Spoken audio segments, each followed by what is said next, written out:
Welcome to RK TV. నేను మీ ఆద్య. శ్రీకృష్ణ జన్మాష్టమి ఎప్పుడు జరుపుకోవాలి? పండగలన్నీ తిథులను పరిగణలోకి తీసుకుని నిర్ణయిస్తారు. ఏ రోజు సూర్యోదయానికి తిథి ఉంటే ఆ రోజుని పరిగణలోకి తీసుకుంటారు.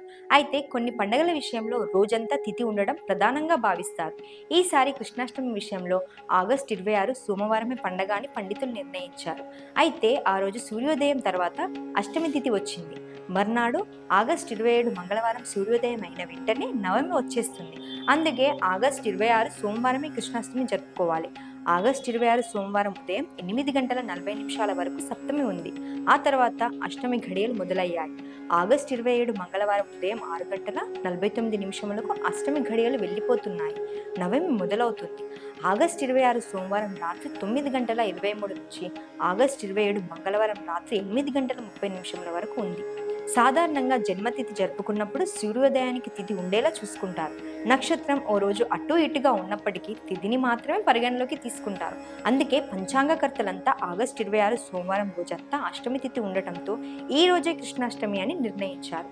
శ్రావణ మాసంలో అమావాస్య ముందు వచ్చే అష్టమి రోజు అర్ధరాత్రి జన్మించిన చిన్ని కృష్ణుడు మర్నాడు సూర్యోదయానికి గోకులంలో నందుడి ఇంట్లో యశోద దగ్గరికి చేరుకున్నాడు.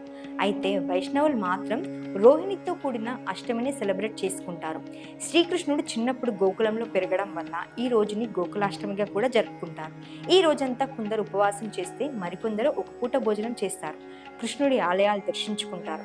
ఈ రోజు వైష్ణవ ఆలయాల్లో అష్టోత్తరం సహస్రనామాలు పూజలు చేయించుకునే వారికి వంశాభివృద్ధి అష్టైశ్వర్యాలు సిద్ధిస్తాయని భక్తుల నమ్మకం.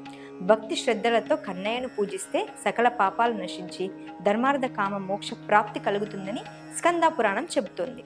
వివాహం కానివారు, సంతానం లేనివారు శ్రీకృష్ణ జన్మాష్టమి రోజు సంతాన గోపాల వ్రతం ఆచరిస్తారు.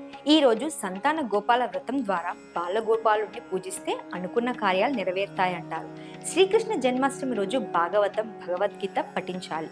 కన్నయ్య అర్ధరాత్రి దేవకి గర్భాన జన్మించాడు కాబట్టి రోజంతా ఉపవాసం ఉంది. అర్ధరాత్రి కృష్ణుడు ఉద్భవించిన సమయంలో ప్రత్యేక పూజలు చేస్తారు. మర్నాడు ఉదయం వైష్ణవ ఆలయాలను సందర్శించి ఉపవాసం విరమిస్తారు.